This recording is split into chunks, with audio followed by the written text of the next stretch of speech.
an explosion. An old man, you say? His flesh had not decomposed. In fact, the tissue's cells were still metabolizing. The parasite had infected, or should I say assimilated with, the tissues, and was keeping them alive. I became obsessed with studying the body parts, foregoing food and even sleep. Every day was filled with new discoveries. The parasite's biology, internal anatomy, life cycle. But there was only so much I could learn through observation. And so I made a decision. To truly know the parasites, I had to live with them. So, you implanted them inside you from the dead man's flesh? Correct. It was quite a gamble, whether or not they would adapt to me. But fortunately, it appears I was compatible with them. Or perhaps, through my many years of research, my immune system learned to tolerate them. Were they that body's only parasite? Yes. However, there was a separate specimen that supplied its host with adrenaline in response to pain, and yet another that could control insects at will through secreting heterogeneous pheromones. I wanted exposure to them, to take them into me, but my wishes were denied. Their records, though, provided clues that helped advance my research. Would you care to join me? A life spent never worrying about food is a most wonderful one. I think I'll pass. But thanks. This has been helpful.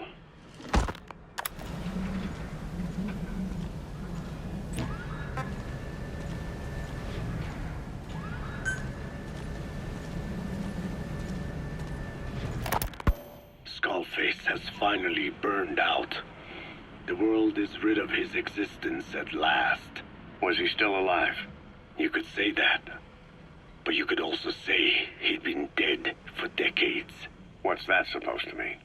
Biologically speaking, it's hard to say how much was his life. Side effects from the treatment? No, the primary effect. Keeping a dying host alive as long as possible. That is the whole point. But in the end, he grew too dependent on his children. As if he had any other way to keep on living. He first underwent parasite therapy before the Soviet Union became his home.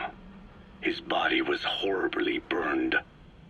Fire washed across his thin young frame and stole his skin and his throat, even his lungs. Only through repeated therapies could the parasites keep him alive. Most of his life became something the parasites gave to him. And then he lost the ability to die. That is correct. The parasites live on past the host's death, still aiding cell composition. At that stage, there is no way to extract them from the host cells. There is no way of knowing when the last cell of Skullface's body would die. The only choice was to burn the whole thing. And his children, along with it. And I am one to talk. When my life is snuffed out, I expect you to treat my body the same way. And when I burn, I will truly be one with my children for the first time. You say there were 3 English vocal parasites. According to Skullface, yeah. Skullface had 2 of the English strain with him. You burned both of them. There was an oil fire. I tossed him in. So that just leaves 1. And you tell me Skullface said he used it. He said it was very close to me. Very close. One of your comrades, or someone ordered to kill you. Or he could have been speaking metaphorically. metaphorically? Close to your spirit, close to your heart. Someone who either loves you or despises you. The second one makes a long list. Whichever it is, act with caution. Skullface implanted someone with the English language strain. Who it is irrelevant. Why? I tell you what Skullface really meant. Very close to you means you will be exposed. All the infected here have been given the Wolbachia. Even if the vocal cord parasites infect them now, they cannot reproduce. But if there's a different host among us, host to the English strain. If that were the case, we'd see the symptoms. What about the non-English speakers? We have plenty of those, but the staff use English as a common language. But if that someone has not spoken English yet, and begins to speak it now, there'd be another outbreak. The final mating pair of the English strain must be found immediately. Skullface is gone, but his threat still remains. On this base, do you see what the final mating pair is? With him dead, those parasites are the stain he wished to leave upon the world. His thirst for vengeance. In the flesh. Think. Does anyone here bear a grudge against you?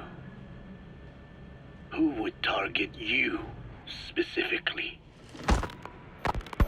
The ethnic cleansers that Code Talker mentioned, they weren't Skullface's true goal. All we have is circumstantial evidence, but here's my theory. It was Cypher who started developing the vocal cord parasites as bioweapons, parasitic weapons, and Africa was the testing ground for them. As Code Talker said, their purpose is the ethnic cleansing of only those who speak a particular language. So they could do a weapon of mass destruction to eradicate specific groups, races, ethnicities, or colonies by the language they speak. Or a kind of absolute language control. Or maybe a tool for those arrogant fools to build some misguided utopia. I could see plenty of uses for them. However, in practical terms, they wouldn't be as dangerous as you'd think. Counteracting the parasites is easy, after all. Cut them out of your throat to save your life, or just don't talk. That also prevents the infection from spreading. So if the international community were to find out about them, they'd no longer be the threat they were conceived to be. In which case, their targets would be limited to minority groups as a deterrent or a terrorist tool. It's hard to imagine Cypher developing something like that as a main weapon for their arsenal. That leads me to think we've only tugged on one little thread in Cypher's grand tapestry. An obscure corner of their work, possibly forgotten altogether. In any case, things changed. When Skullface was forced to relocate to Africa and he saw that thread dangling.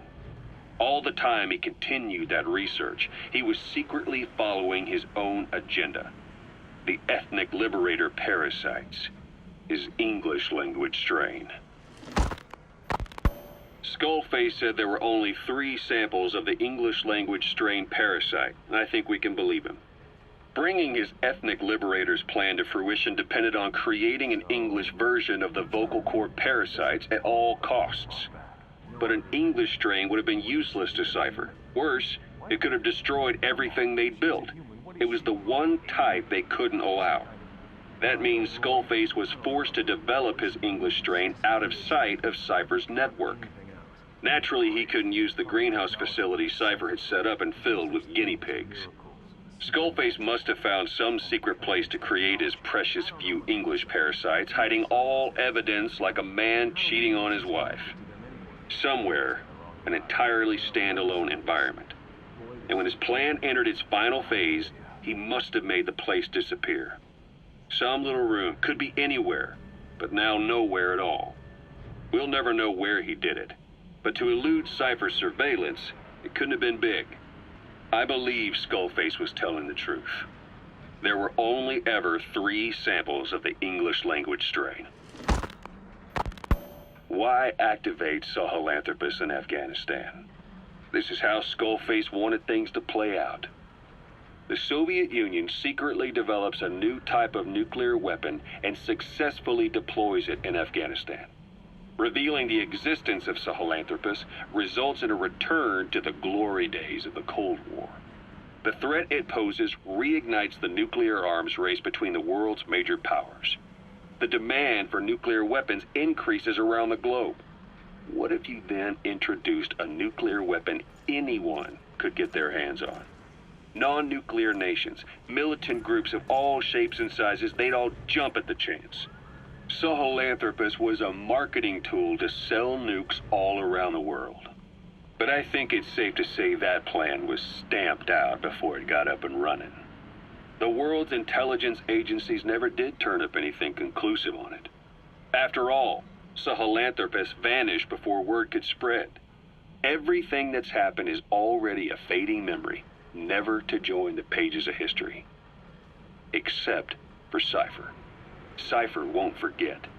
They'll already be working on something, quietly beneath the surface. They'll use the pieces of data scraped together from this incident to build their own bipedal weapon. It'll take them a long time to complete it, but for now, the greed sector have found their new life's work. We'll have to be ready too.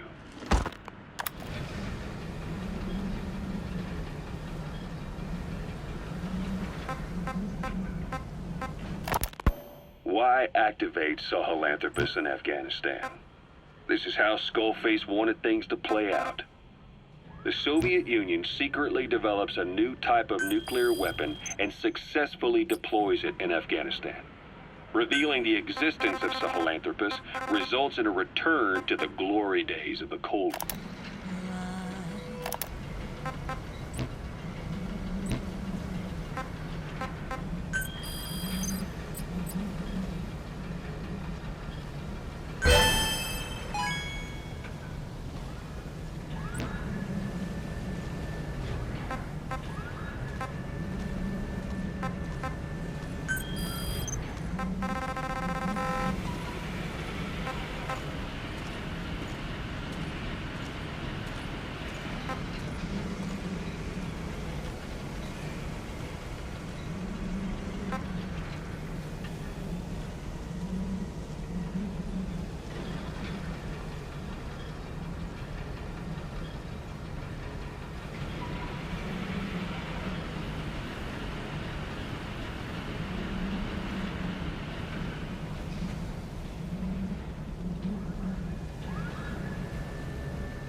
So, about the side effect of that shot. You mean how we're all infertile now? We got kids? Nope. Not that I ever planned on getting married. You? The ex-wife took them. Never doing that again. I feel bad for guys who wanted to have them, though. Of course, most of them probably gave up on the idea of family life when they joined. Still, it means dying. Being a mute all your life. I guess it does.